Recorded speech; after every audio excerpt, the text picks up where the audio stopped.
These long dog days of summer, I mean, we just made it through a heat wave. Mama was parched through this heat wave. I was hitting up Dunkin' every single day, and I will continue to probably for the rest of my days, but especially this summer. Dunkin' is helping everyone stay cool this summer with its lineup of refreshers. These drinks are packed with bold, fruity flavors and served ice cold. It's amazing. Dunkin' refreshers are the perfect afternoon pick-me-up. I like to start my morning with them personally, and then sometimes I go back for a second one because I'm just feeling crazy.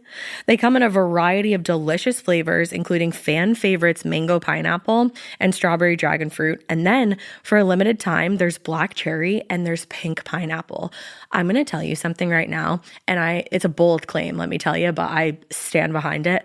Pink pineapple will change your life. It is so good. It has me feeling like I'm sitting in a pool, resort side, just living, honey. It's so yummy. Try your favorite flavor with green tea, sparkling water, lemonade, or Dunkin's all-new limeade. I haven't tried the limeade yet, but I'm going to. Usually I get my drinks made with green tea and occasionally lemonade, but I do really like the green tea. Or if you don't want to build your own, try one of Dunkin's curated refreshers like the Cherry Lime Ricky or the Ultimate Pink Daydream. The Cherry Lime Ricky, scrumptious. I could drink like 3 of these a day. They're so freaking yummy. Head to Dunkin' today and find your favorite refresher. Dunkin' refreshers contain less than 1% fruit juice. Limited time offer. Every good detective needs a partner to support them on important cases. Think of a State Farm agent like your sidekick, there to help you along the way in your search for coverage. State Farm can help you choose the coverage you need, whether it's for your home, car, boat, or even RV. With so many options, it's nice knowing you have help finding what fits for you so you can get back to solving all of life's bigger cases. Go to statefarm.com or use the award-winning app to connect with a local agent and get a quote. Like a good neighbor, State Farm is there. Pour moi?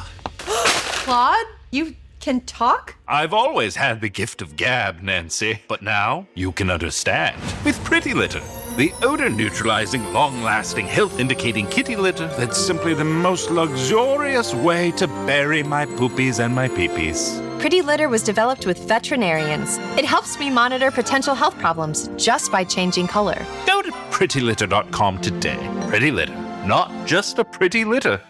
Hey, weirdos, I'm Elena. I'm Ash. And this is Morbid.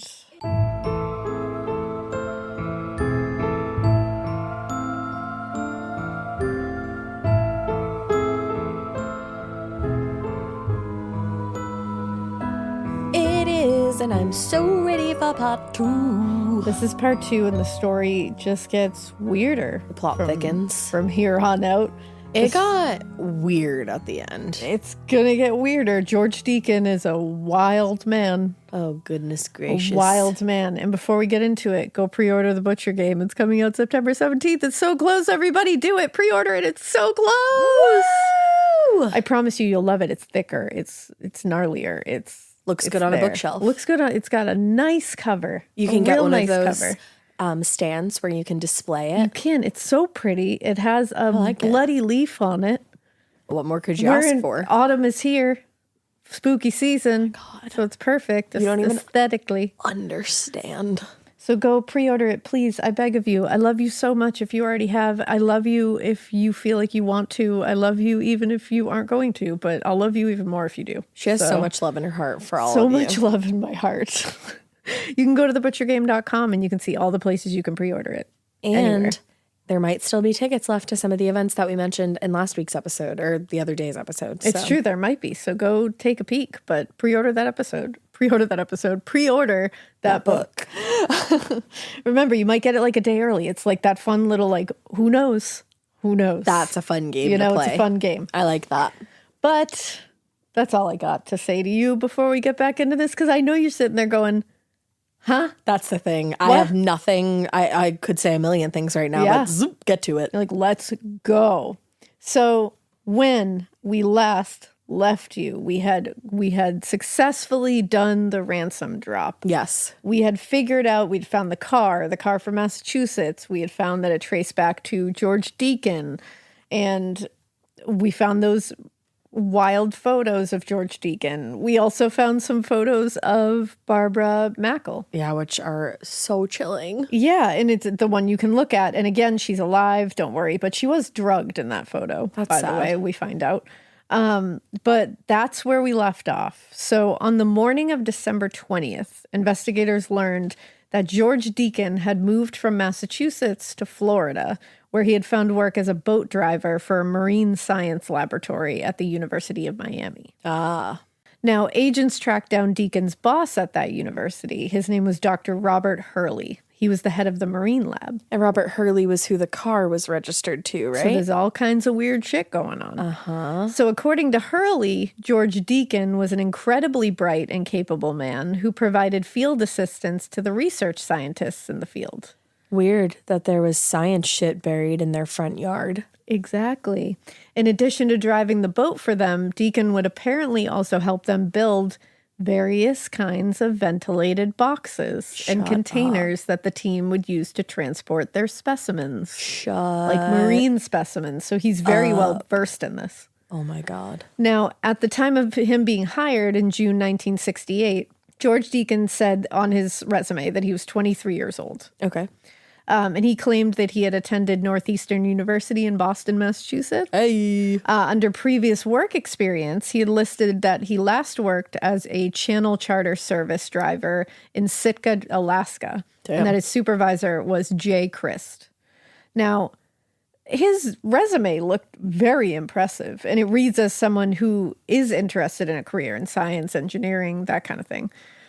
But he was only 23 years old. Well, that's what I'm sitting here wondering about. So he listed a lot of important jobs for someone who's 23. And it's not like totally out of the realm of possibility, but like it would be a red flag for anyone. People would check on this like to make sure.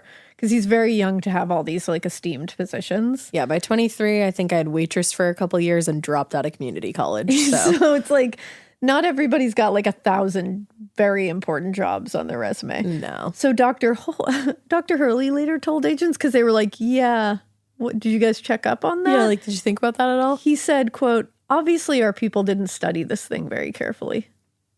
Oof. Thank you, Dr. Hurley. Yeah, it seems like it. It seems like it.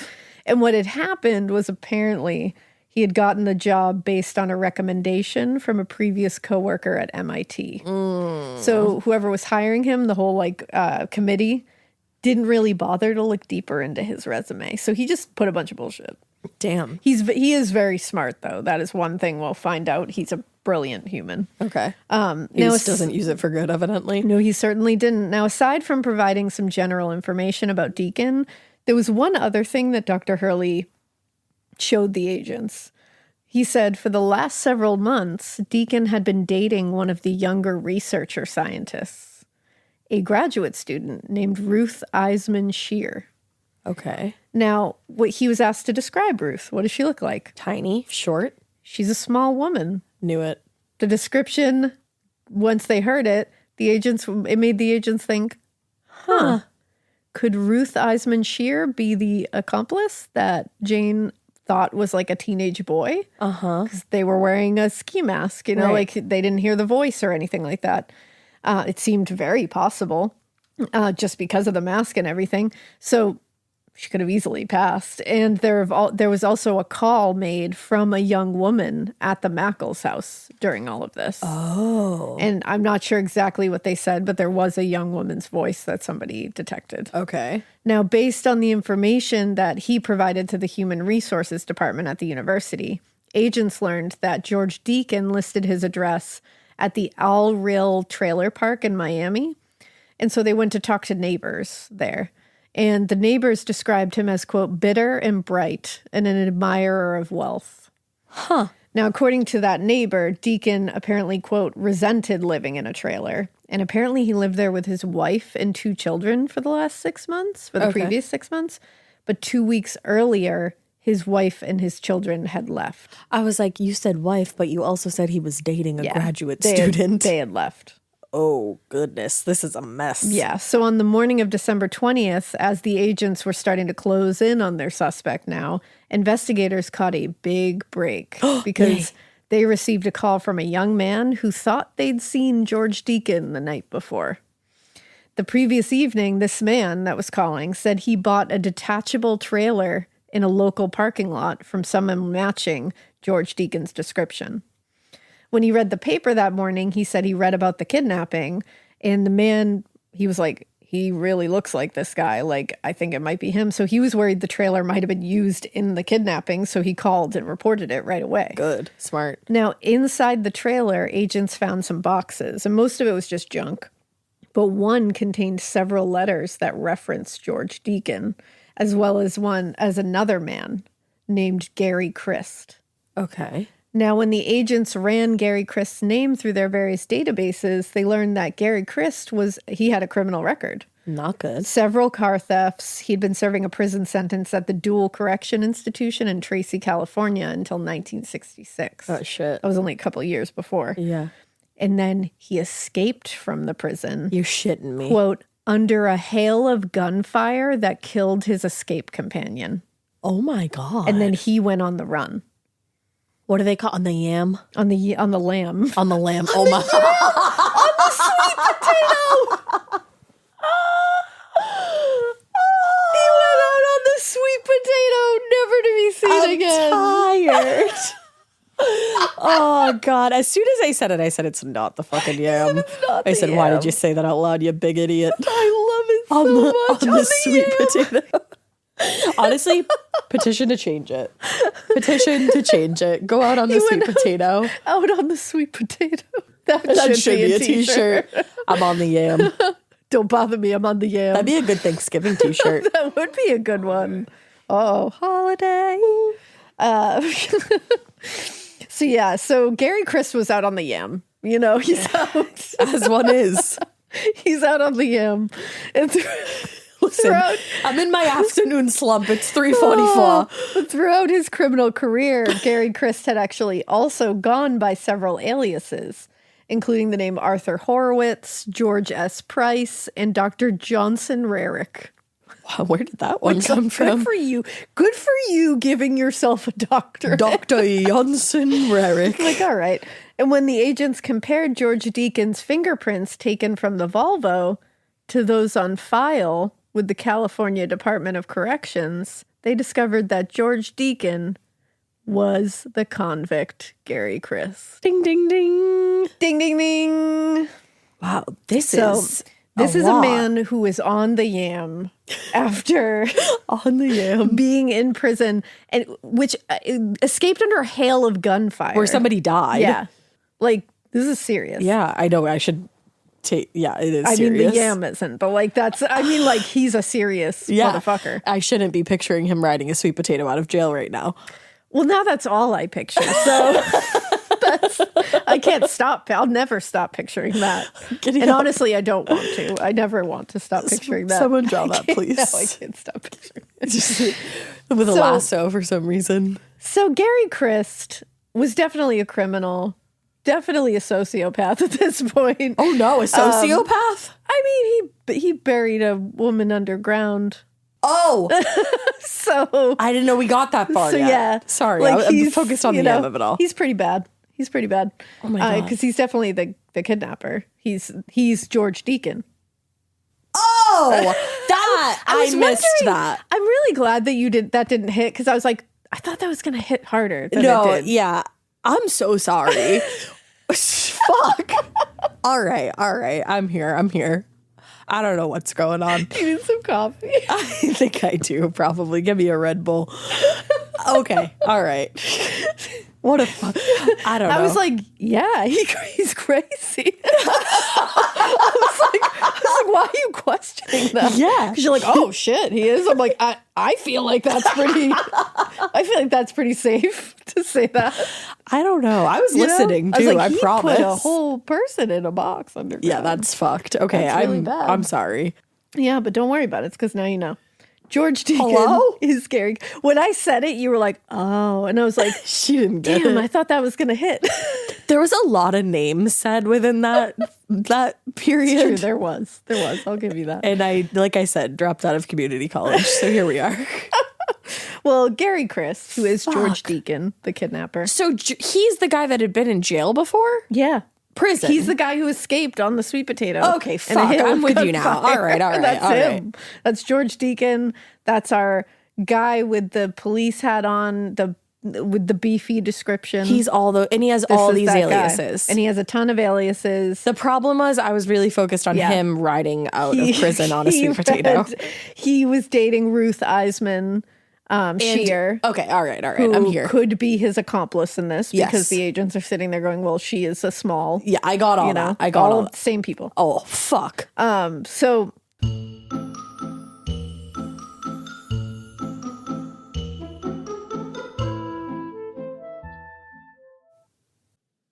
Chilling crime cases are mysterious, but finding coverage shouldn't be. With the State Farm Personal Price Plan, you have options and can personalize your plan to help create an affordable price so you can get back to cracking all of life's bigger cases. Talk to a State Farm agent today to learn how you can choose to bundle and save with the Personal Price Plan. Like a good neighbor, State Farm is there. Head to statefarm.com to get a quote. Prices are based on rating plans that vary by state. Coverage options are selected by the customer. Availability, amount of discounts and savings, and eligibility vary by state.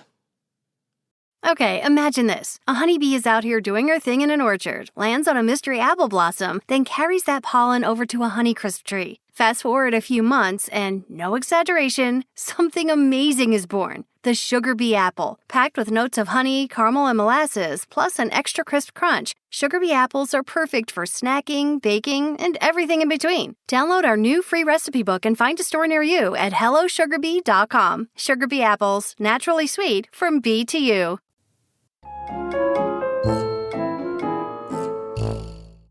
But, he's a bad person. Sociopath even. And Barbara, again, according to Barbara's instincts of saying, why wouldn't they just kill me if they were planning to kill me? Might have been right. Because according to everybody, according to the people involved here, Gary Christ, George Deacon, the same guy, and Ruth Eisman Shear did not intend to kill her. That was not their end game, apparently. According They just to wanted them. the money. They wanted to get the money. And they wanted to get out of there. Okay. My thing is, though, and I'm saying this because it's already happened, so it's I feel like they didn't have to put her in the ground. They could have just held her where they were. Yeah.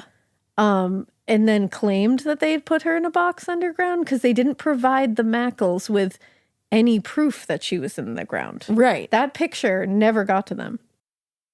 And they said that picture was coming. Eventually they got that picture. They said something was coming. They said it was coming, some kind of proof, but they didn't get the proof. And they technically didn't have to give the proof. Right. They could have just got proof of her being alive. Yeah. So they didn't have to put her in the ground, which to me says a lot more about them. Yeah. It's they didn't have to do it. They could have just lied. Right. The Mackles would have, I'm sure, would have gathered that money, would have done the same they did drop anyway. just to get her back. I don't care if she's actually in the ground or not. I want her back. I want her out of your fucking possession. Give me my child back. That is interesting. Why'd they put her in the ground if they didn't intend to kill her? I'm you didn't care about killing her. Well, that's if in the thing. 7 days you didn't get that money, you were just going to leave that poor girl alone in the woods in a box to suffocate to death. So it's we should look at them a little more, than just they didn't mean to do it, like they weren't meaning to kill her. It's I don't know.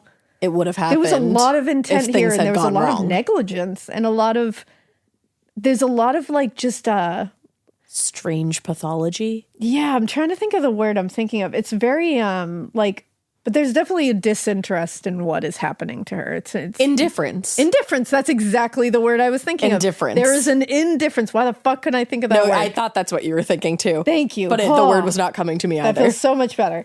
Yeah, there's Indifference. They had total indifference Yes. to whether this woman lived, died, whatever. That's the perfect word for it. And they put her through a fucking Hell. nightmare scenario. Hell. And they laid their heads on a pillow every night knowing she's in a fucking box in the middle of the woods, panicking. I just think it's it's looked at as they were kidnappers. I'm well, it's a little more than that. It's how attempted murder doesn't carry the same sentence as actual murder. It's When if you you were had the still going to go intent. through with it, that something just didn't work Yeah, out. you just weren't luckily. good at what you were trying to do. Right. It bothers me. But After the second money drop, like after the second ransom drop, Christ waited nearly 15 hours and then called the FBI headquarters in Georgia. And the secretary answered the call, and she attempted to transfer him to one of the agents, but he cut her off and demanded that she take down the instructions. This poor fucking secretary. And so Christ gave the secretary directions to a wooded area in the small city of Norcross, Georgia, which was about 25 miles outside of Atlanta.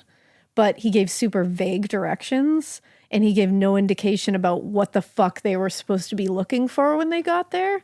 So he just gave them a very vague, very vast area and that's the other thing. And he gave them nothing to look for. And this is where she's supposed to be. Yeah. And it's like, and she's running out of air, running out of everything. Yeah. And I'm supposed to believe that you weren't intending to kill her or hurt her? I feel like there is this, I get the sense that like he's having fun making these calls. And he's in control. Yeah. And he's watching everybody run around. Exactly. And it's fucked up. Exactly. So moments later, the information was passed on to the agents on the case, and the team just rushed to the location. And when they arrived, the vastness of the area made it seem entirely unlikely that after now 4 days in the ground, that they would find Barbara alive. Yeah. And the agents fanned out across the area. They were scouring the woods. They were looking for anything. They had no idea what they were supposed to look for. They were looking for, they're like, maybe I'm looking for like some kind of pipe. I don't know. Like, what should I be looking for? And then suddenly, one of the agents caught a glimpse of what appeared to be a small piece of flexible pipe sticking out of the ground. He rushed over, began digging into the earth with his hands, calling out for everyone to help him dig. And she can probably hear him Oh, in there. yeah. When they dug about 13 inches into the earth, the agents could hear light tapping coming from the earth underneath them. So they're digging faster and faster until about 18 inches down, they discovered the lid of the makeshift coffin. And the lid was airtight. It had been screwed into place, so she could never have gotten out of it. Oh my God. And they had to remove the screws. Like, they couldn't even rip the lid off Like, right away. They manually. had to like manually get the screws out. And they found Barbara Mackle very weak and very dehydrated, but still alive after 80 hours in that box. 80 hours. 80 hours in that box. 4 fucking days. Yep. So Holy Barbara was shit. quickly bundled up in blankets and taken to an ambulance, where they found that she had superficial injuries, but she was otherwise pretty unharmed. That's good. Once she was cleared by medical personnel, she was loaded into her father's plane and flown back to Florida, where they retreated into their home and were like, get the fuck away from us. So she got to spend Christmas with her family. Yeah, she did. What a fucking Christmas Yeah. that must have been. Talk about being like thankful.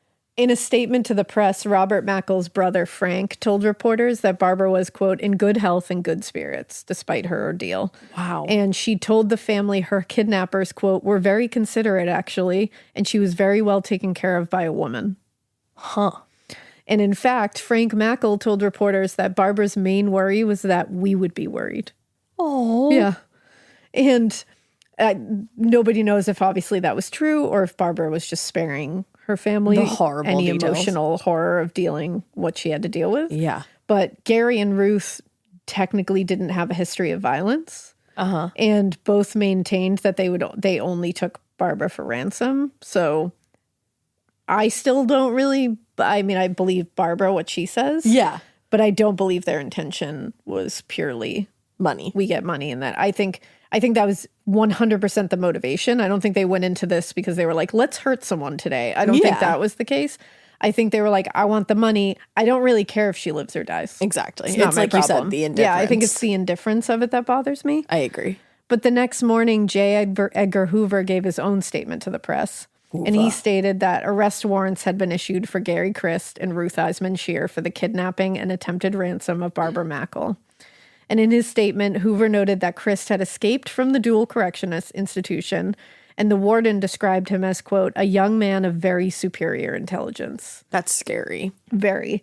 Ruth was described as a graduate student in the marine biology department and a native of El Hatillo, Honduras. I hope I said that right.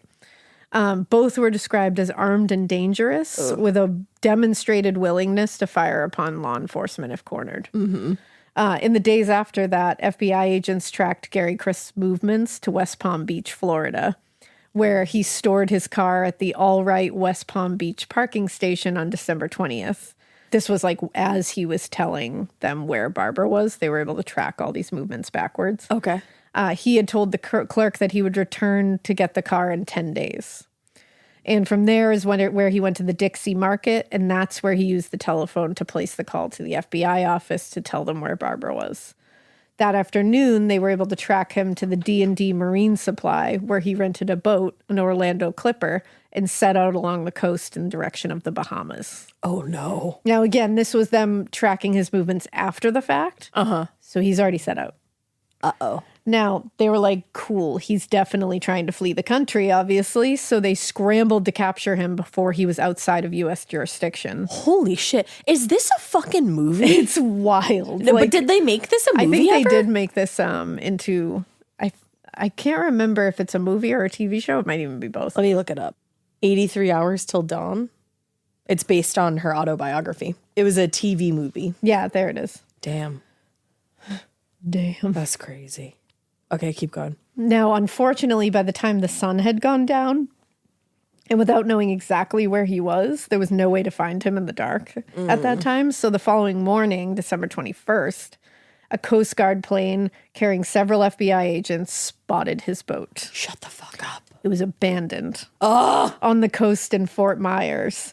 And a local FBI helicopter was dispatched to the area. And this was an area around Hog Island, which is a small alligator-infested island of the southwest coast. Sorry, Qua? Who the fuck is this guy? Yeah, where they searched the boat and they found a duffel bag containing all the ransom money minus a few $1,000s that Chris had already spent. What? Yep. He just left the money on an alligator-infested island? Well, given that he had beached the boat on an island, he had to be on the island. Yeah. Where the fuck else was Unless he he's going to like go? fucking swimming with the alligators. And so they fanned out and searched the island, and after a few hours, they located him. He was just standing around the trees, just like in a bunch of trees. Just vibing with the trees. Taken into custody without incident.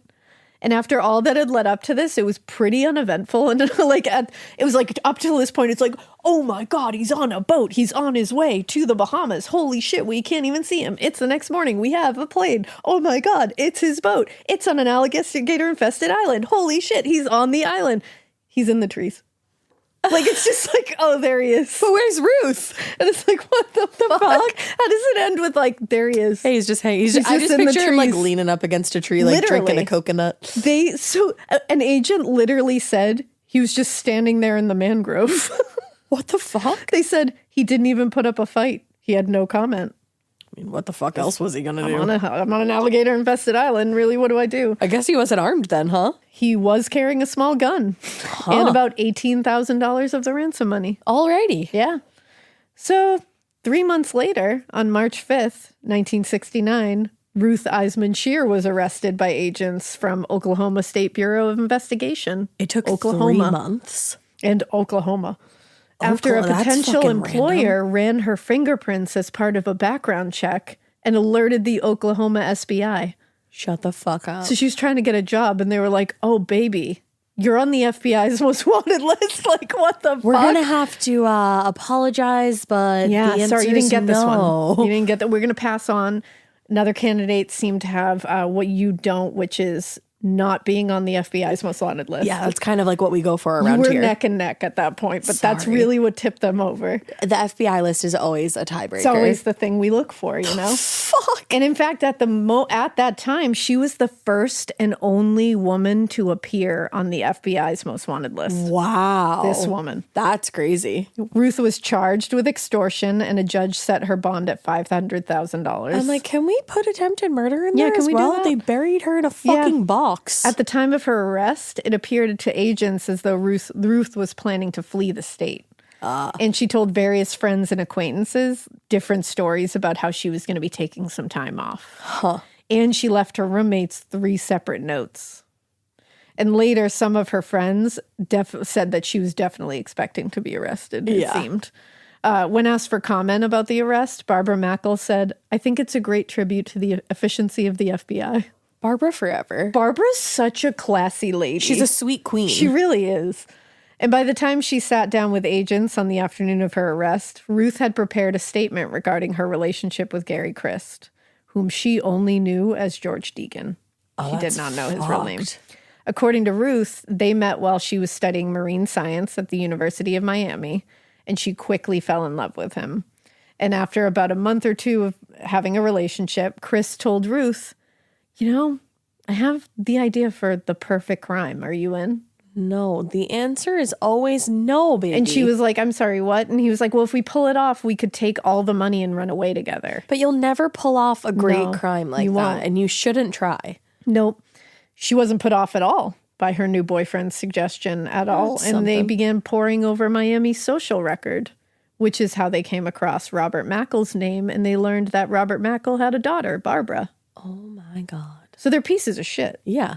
And the two planned the kidnapping meticulously for weeks. Like we Weeks and said, weeks. like these, we this said was that. planned. I was like, they had to have done this before. Yeah, they didn't. And they didn't. With all the like, They just planned it for weeks. They even made the sure. specifications about the suitcase though, like how would you even That's his fucking brain. think about that? That's his brain that he is misusing. And Christ designed and built the box that they were going to keep. Because he Barbara did in. that. Yeah, he for did a that. job. And when they were finally ready to execute the plan, they left Miami for Atlanta, stopping at the Mackle house along the way to bury the ransom note. And they had planned to kidnap Barbara from her dorm room, actually, at Emory. But when they arrived in Atlanta, they learned she'd moved to a motel room with her mother. I'm not sure how they knew that, which is like fucked up. Yeah, somebody had to have said something. Somebody must have not knowing said something. Unless they may have been following her, like they Yeah. may have spotted her on the campus. Absolutely.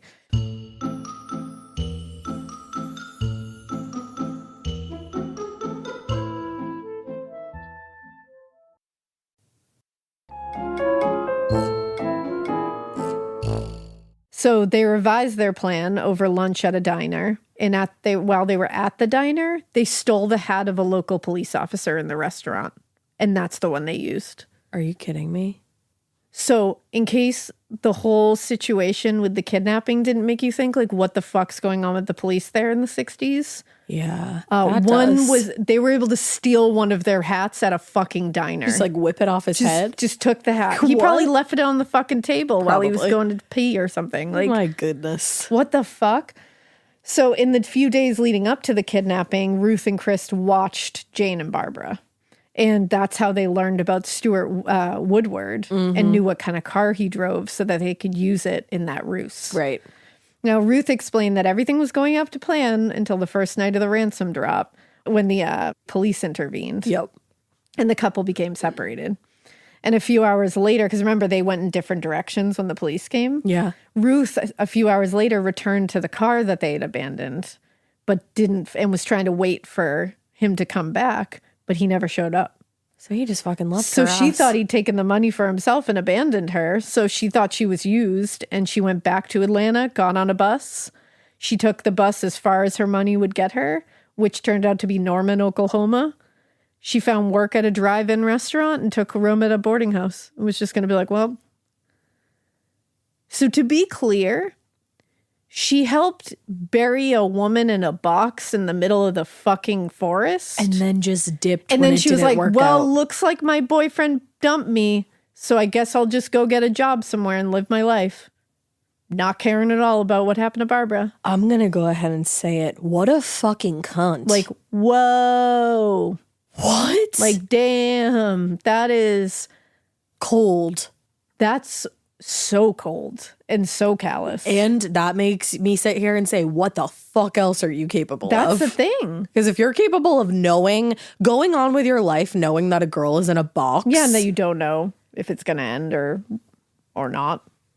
Like, and the same for fucking... Okay, imagine this. A honeybee is out here doing her thing in an orchard, lands on a mystery apple blossom, then carries that pollen over to a honeycrisp tree. Fast forward a few months, and no exaggeration, something amazing is born. The sugar bee apple, packed with notes of honey, caramel, and molasses, plus an extra crisp crunch. Sugar bee apples are perfect for snacking, baking, and everything in between. Download our new free recipe book and find a store near you at hellosugarbee.com. Sugar bee apples, naturally sweet, from bee to you.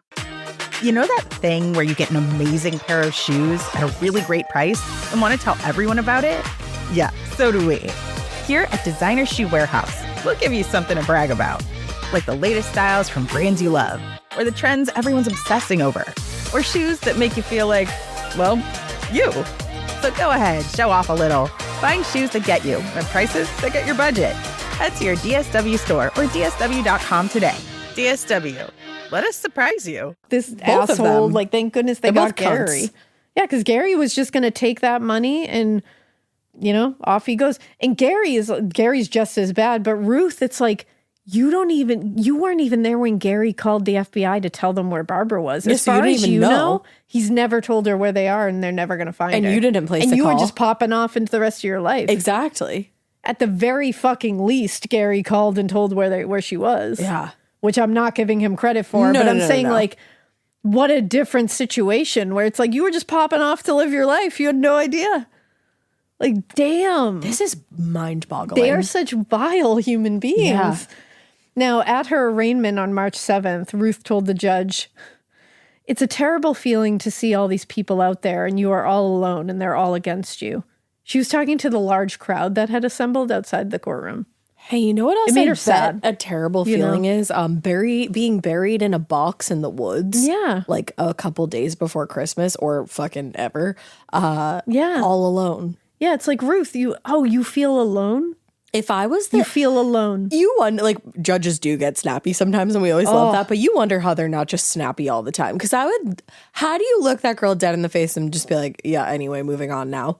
I can't imagine. If I was the judge, I'd literally be like, Are you serious? fucking kidding me, Ruth? Be so for real Be right so now. for real right now, Ruth. Like, are you kidding me with that? I feel so alone. You Shut feel the so fuck up. alone. Well, maybe we should bury you in a box in the middle of the wilderness and the animals can keep you alone. company. How about That's that? alone. And as far as you were concerned, Ruth, she was going to be alone forever in that box. Fucking A. But you feel alone because there's people outside that are mad that you buried someone in a box? Sorry. Yeah, sorry about that. So sad. Life's tough, huh? Yeah. Now, after conferring with his client, Ruth's attorney told the judge, "As you can see from her actions yesterday, the realization finally has come home to her that she is in a tough situation. I found her somewhat despondent, as you can well imagine. She certainly is not as gay as she has been." Good. It's like, I'm sorry, I'm really not. She's found herself in a tough Sure. situation where she signed on to a plot to extort a rich man by abducting his daughter and burying her in a box in the middle of the woods. It's a tough situation, you know? That's Like, one it's thing tough. to call that, I guess. That's pretty tough. And oh no, she's not as cheerful as she has been. Good. Ooh, Good. man. I guess we should change how we're dealing with this, I suppose. You know who's probably not as cheerful as they once were? Barbara. Yeah. She probably has fucking PTSD up the wazoo. Oh, when you hear some, yeah, we'll get there. So a few days later, Ruth was transferred back to Georgia, where she was charged locally with kidnapping. Her involvement in this case made her somewhat of a local celebrity, with the Gross. press frequently commenting on her beauty and fashionable attire whenever she appeared in court. I don't give a fuck what you're wearing. You Yeah. buried a girl in a box. And of course, this was one of those situations, even in the 60s, this is in the 70s, this is one of those situations where people said, no, she's too beautiful. she's too pretty for that. Pretty people do fucked up things. She knows how to put together an outfit. There's no way she was kidnapping people. Those two things are No not way. mutually exclusive. Yeah, I'm like, what? The Like, fuck? what do you mean somebody can't? You have to be ugly to be able to do ugly things? No, babies. No. Some of the prettiest people do Yeah. the ugliest shit. The ugly shit is on the inside. Exactly. And it comes out eventually, but the ugly shit is on the inside. Saying she's too pretty for that is Yeah. absolutely buck wild. Yeah.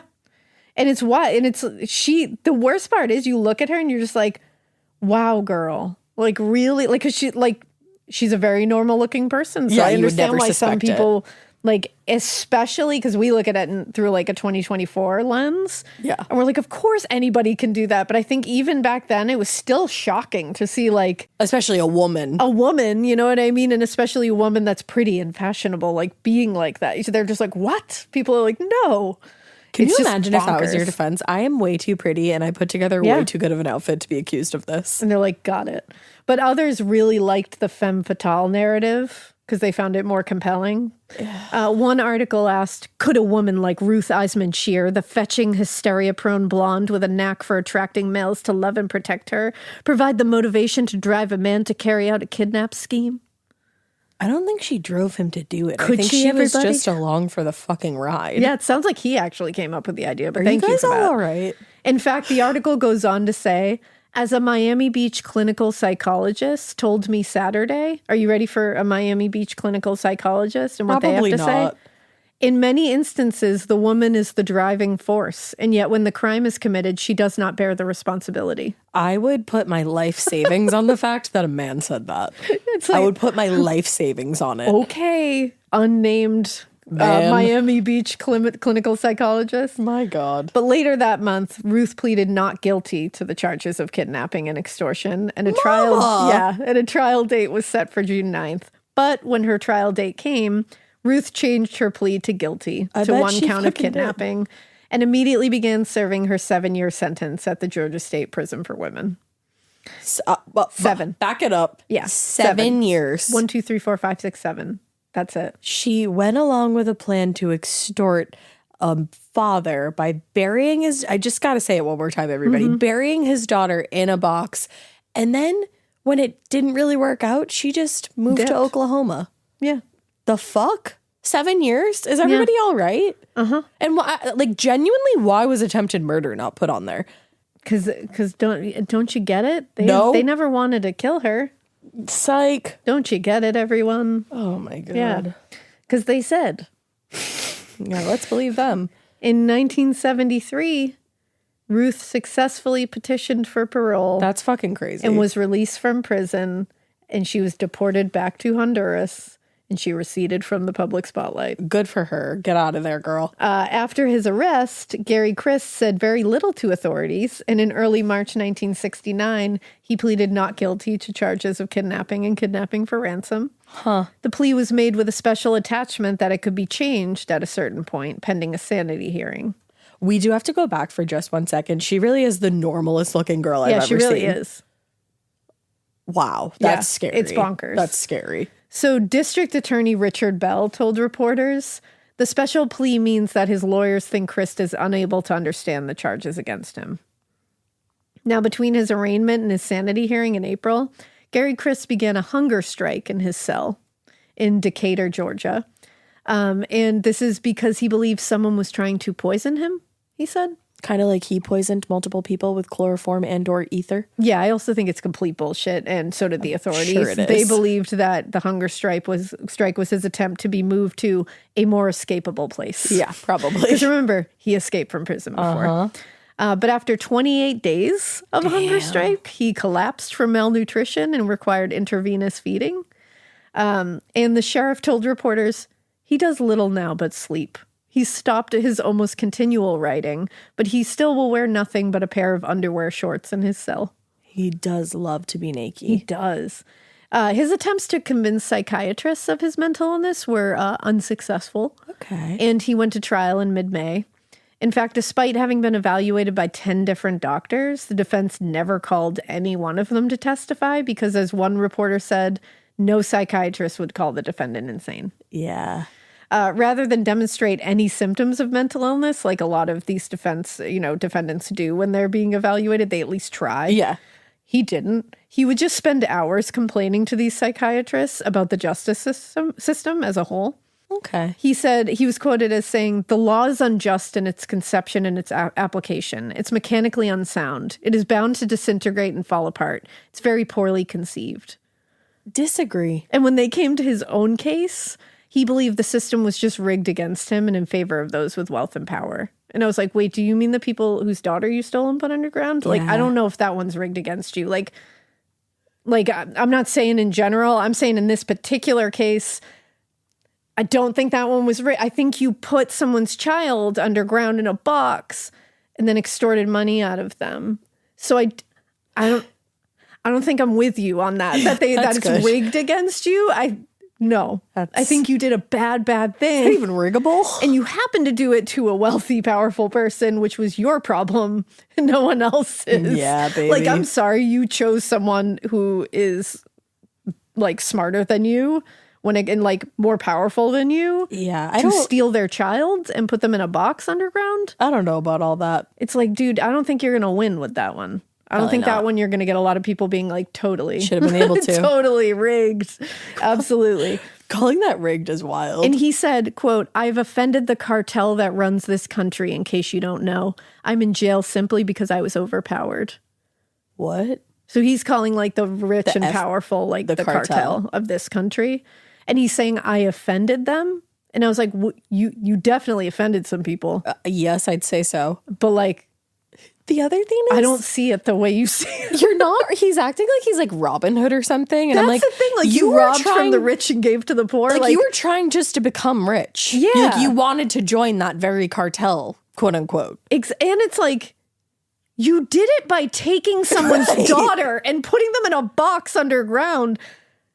That's where you went wrong. Like I understand saying certain systems are rigged and like it's hard to make money and it's hard to get rich. That's like the thing. 100 P. And that's why I'm like, you could have just generalized that and made it a little more of like a stance. Yeah. But you took someone's child and put them in a box underground. Like I can't. You have no high horse to stand from. He's up there. like, eat the rich, and it's like, but you had a suitcase full of almost $4 million, motherfucker. $4.5 million you had in a suitcase.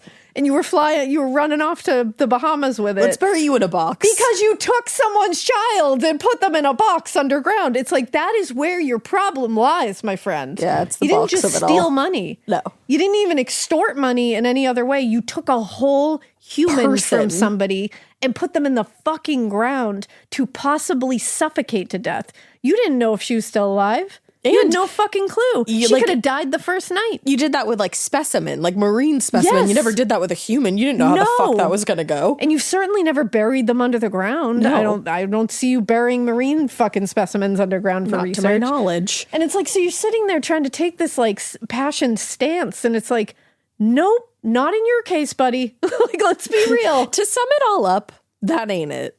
That ain't it. That ain't it. That ain't it.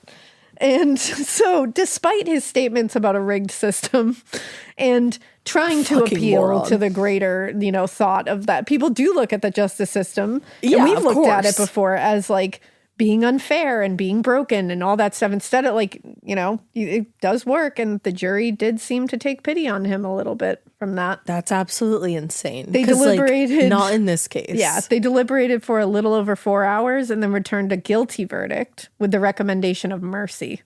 Why? Meaning they spared him the death penalty. Okay. Instead, he was given a life sentence. All right. That was the mandatory sentence in the state of Georgia. That's crazy that he got a life sentence and she got 7 years. Yeah, that's wild. That's where the problem with the justice system lies. Yeah, that's a problem. Like, what? But he had the potential for parole after Don't even. 7 years. Are you fucking kidding me? Yeah. How? Why? Who, what, when, where? Not sure. But when the verdict was read aloud in court, you want to know what he did? Do I? He yawned, grasping his wrist and glancing at the clock. Ugh. Yeah, like stretch yawned. What Just a like waste. this kind of thing, and was like, What an absolute pompous waste. before he was let out of the courtroom by armed guards, that's what he did. He just did like the stretch, like, nope. Oh not bothered. boy, life must be so tiring for you. In its statement to the press, prosecutor Richard Bell told reporters, "Naturally, we're disappointed. We thought the circumstances of the crime demanded the death penalty."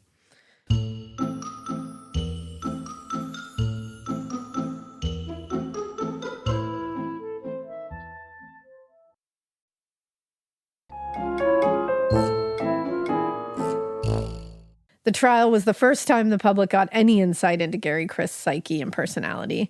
And for many, they didn't like what they saw. No. In an editorial in the Miami Herald, one journalist wrote, "The kidnapper is a brilliant man, but we do not agree with his view that he is a superior human being. We will not accept that definition of a man who put the Mackle girl in a crude grave and left her there in torturing darkness. The superiority of Gary Christ is one of cruelty. We believe that behind bars is where he belongs and where he should stay." Here. And we said, yes, yes. Chin chin. Here. And it turned out the Supreme Court of Georgia agreed with the wider public with respect to his freedom. In 1970, his lawyers filed an appeal with the court, arguing like a bunch of stuff, but also that bunch of, To sum it up, like a bunch of stuff. The court argued like a bunch of shit. It's giving Legally Blonde. I love that. They argued a bunch of shit, but the one thing I wanted to talk about was that they said that the lower court erred in overruling the defense's motion to dismiss the charge of kidnapping for ransom on the grounds that the offense was not defined by the statute. Okay. And in their summary, the justices noted the offense for which the defendant was indicted, tried, and convicted, kidnapping for ransom, was designated a crime by necessary implication by the General Assembly and requires no definition. Also, the justices pointed out that the evidence supported the indictment, and thus the verdict was just. Yeah. Resulting in the lower court's ruling being upheld. Good. Now, in the wake of her rescue, Barbara spent a few days in the hospital before, going back home to her parents, like I said. And I had said, they just kind of were like, get the fuck away from us. And they just kind of said, please respect our privacy. Yeah. But once a short amount of time had passed, Barbara did grant a small amount of interviews where she talked about the experience. After being abducted from the motel, she said she was injected with a tranquilizer by her kidnappers. Where the fuck did they get a tranquilizer? I don't know. But Barbara said she was out in the woods and taken to the area where Chris had dug the pit. And she said, I was woozy, but I knew what was happening. And she said, I tried to talk them out of it, but they paid her no attention. They didn't care about her pleas to please don't do this.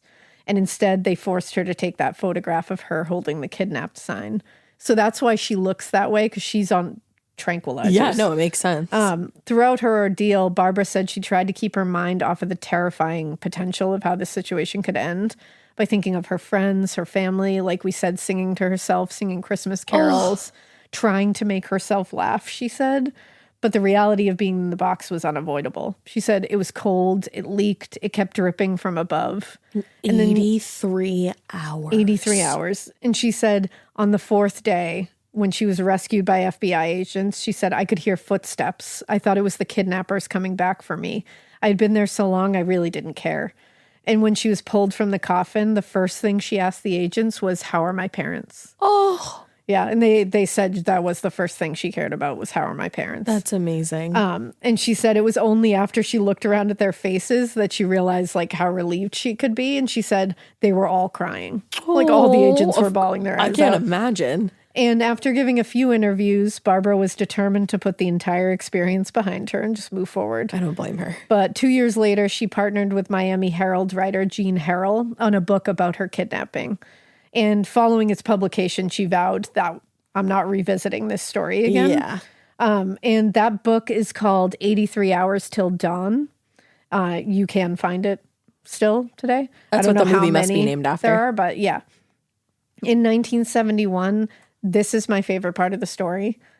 Barbara married her best friend, Stuart Woodward. Yes! And I was so happy. I love that. I was like, that's her man. I love that. I love it. Just the fact that he sat with her mom, and who even knows how well he knew her What mom. a good dude. Oh my God. And they moved back to Florida where they started a family. Shut the fuck up. And they made a concerted effort to stay out of the public eye. Yeah. Unfortunately, Stuart passed away in 2013. Oh. But they did have a lovely life together. Good. I love. Okay, imagine this. A honeybee is out here doing her thing in an orchard, lands on a mystery apple blossom, then carries that pollen over to a Honeycrisp tree. Fast forward a few months, and no exaggeration, something amazing is born. The sugar bee apple. Packed with notes of honey, caramel, and molasses, plus an extra crisp crunch, sugar bee apples are perfect for snacking, baking, and everything in between. Download our new free recipe book and find a store near you at hellosugarbee.com. Sugar bee apples, naturally sweet, from bee to you.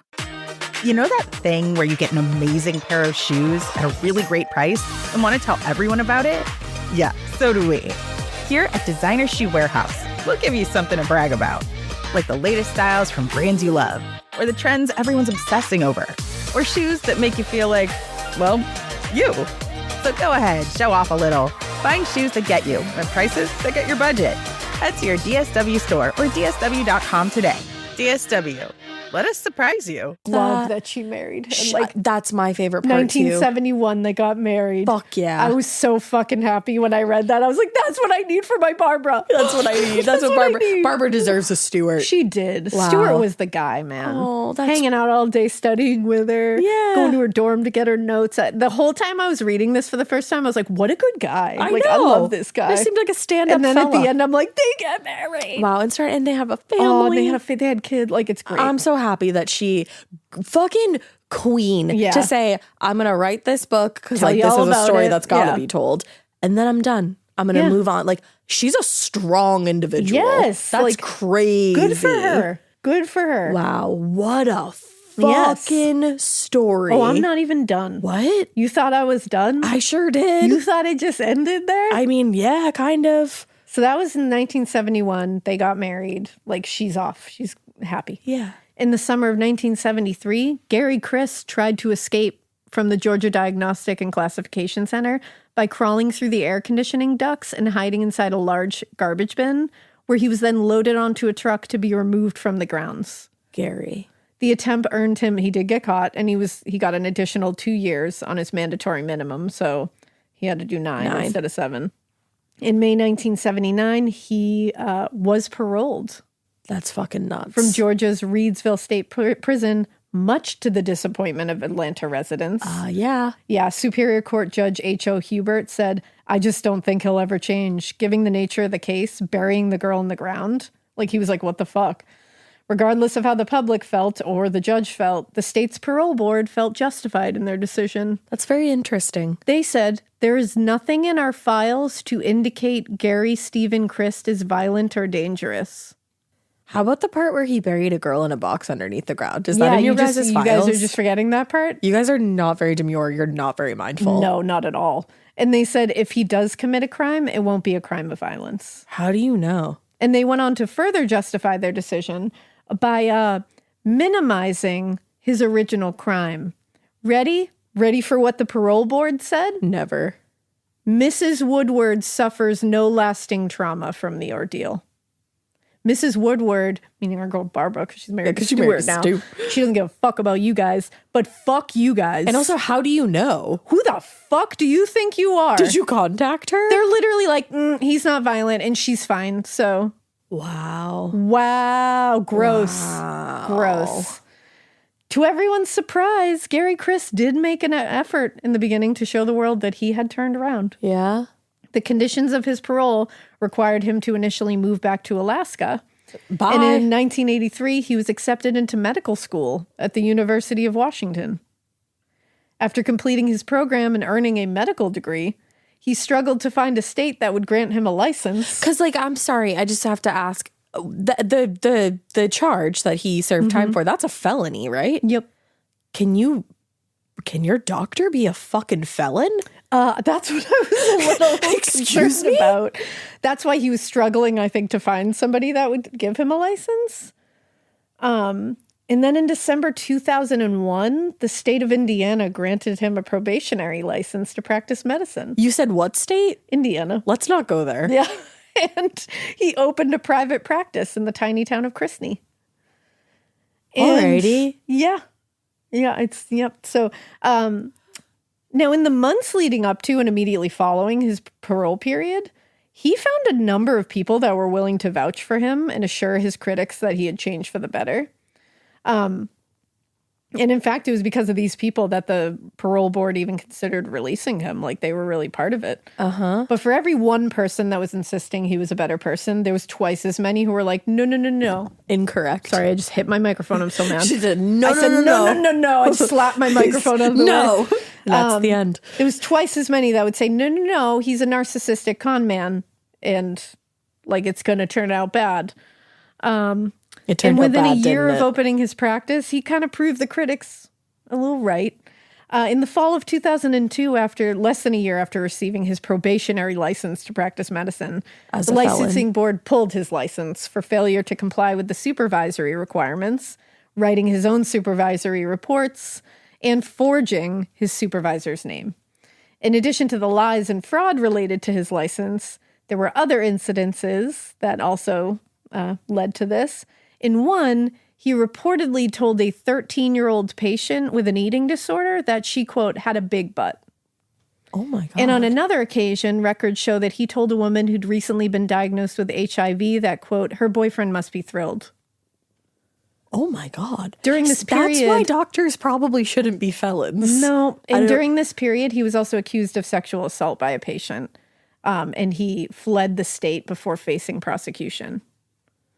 Wow. So he was stripped of his license. He returned to Alaska now and began finding various other means of making money, both legal and illegal. I'm sure. In March 2006, U.S. Customs agents raided his boat in Point Clear, Alaska, and found 37 pounds of cocaine on board. That's a lot of cocaine. That's a lot That's of cocaine. like all of the cocaine. That's all the cocaine. Okay, Pablo Escobar, the fuck? They also found 4 South Americans who had paid Christ $6,000 each to illegally smuggle them into the country. Who the fuck is this guy? I don't know. But how do you, I just gotta know. I'm not even done. Oh God, I just gotta know. How do you like get a life and like do that with it? Like you're out here with a life doing this. I don't understand. It truly like it's cool that we all got lives. Like I'm excited about it. I don't know how it happened. I mean, I do, but like we don't need to get into the skinny of it all. But that's what you do with it. I'm just out here trying to have a good time legally, make some fucking yummy treats every now and again, and like I don't know, enjoy shit. It just, really, he was out there trying to enjoy shit too, but like work smarter, not harder. Like, what do you do? He's doing so much. Just chill out. He's doing so much. Just chill the fuck out. Chill the fuck out and go the fuck away. Don't be like, go away. Like, sir. Well, I feel like he's just somebody that should live on a boat by himself. Just like, go live on an island. Yeah. Yeah, right. On a boat. No one needs to see you. That's just vibe. Just do your, go on a boat. Like here's $10. See you later. Here's $10. All right. Go ahead. Do with it what you will. Anyway, keep going. Now, when they caught him with with all the 38 cocaine, pounds of cocaine on his boat, they served a warrant at his Georgia residence that he had kind of just up and abandoned. Sure. They found a giant underground drug lab. What? Like a meth lab? Like a huge one. Or like just like all the drugs? Just drugs. Manufacturing Deputy it all? Murray Kogod, I think his name is, was quoted as saying, basically there was a trap door. It was wood covered with linoleum. Unless you knew you were looking for something, you wouldn't notice it. There was an 8-foot ladder that led down to a 27-foot long lab underground. What? Had a countertop at one end. There was ventilation. It was glass enclosed things. It was fully equipped with light, electricity, water, and it had an escape tunnel that led into a covered barrel about 50 feet from the lab. What? You can't make that shit up. Yeah. Who the wow. They said he was like mega mind. He was like mega like crime lord at this point. Like just he's a drug lord now, isn't he? I don't really know what makes one a drug lord, to be honest. Sounds like it fits, though. Like I feel like 30-something pounds of cocaine will do it. He's doing it all. He's doing it all. He's doing all the things. Fuck? The new charges earned him an almost 5-year sentence. That's it? But not long after being released in 2010, he violated the terms of his probation and was sent back to prison in 2012 and stayed there until he was released in July 2015. How old is this motherfucker at this point? He's 79 right now. Okay. Wow. And he's probably still out here, huh? He's still out here. He's still alive. Yeah. And I know he's just, apparently he got tired at that point. 2015, he was let out and nobody's really heard from him since then. You guys better keep your fucking eyes peeled into the newspapers. Yeah, he's 79. I'm like, damn. You build a fucking 8-foot down, 27 feet wide or long, whatever the fuck you want to call it, drug lab. You're not, Yeah. Yeah. You're not just chilling out after that. And that's the case of the kidnapping of Barbara Jane Mackle. I gotta say, you really popped the fuck off with that one. Dave was so correct when he was like, yeah, you gotta take a look at this. He texted us one day and I was like, oh yeah, that sounds interesting. I was like, yeah, look into it. And I was like, whoa. Hello? I'd like to report several crimes throughout the span of It is 60, 70, 80, 90. Like, that's like a career criminal. 100%. Literally And like 50 years of crime. the only good thing is, in the end, Barbara just came out With Stuart. got married with Stuart, wrote a book, and off she went. Had her family, you know? Yeah. That's really crazy. Yeah. Wow. What a tale. That's why it had to be told in 2 episodes, because it's just like, you think that the most action is happening with like the kidnapping and the ransom and all that. Like, there's just so much happening. And then it's like, oh, wait, we haven't even scratched the surface of what happens here. Wow. Yeah. Wow. So that's a tale. What everybody. a fucking tale. What a tale. You better keep. We don't even hope at you this better point. You keep heard that. listening. You're not going to keep listening. Keep listening. And we hope you. Do I even say that part? don't. What is going on? Keep it weird. Keep it so weird that you forget your own outro. It's been a long time. I don't know. I'm riding out on a yam. It's been a long time. We did it the same day. No, I said it's been a long time, like, doing this. I mean, I don't know. You know, you do something so much, and then you're just like, how do I do this? Yeah, you know. We're 6 years in. Bye. Yams. Yes.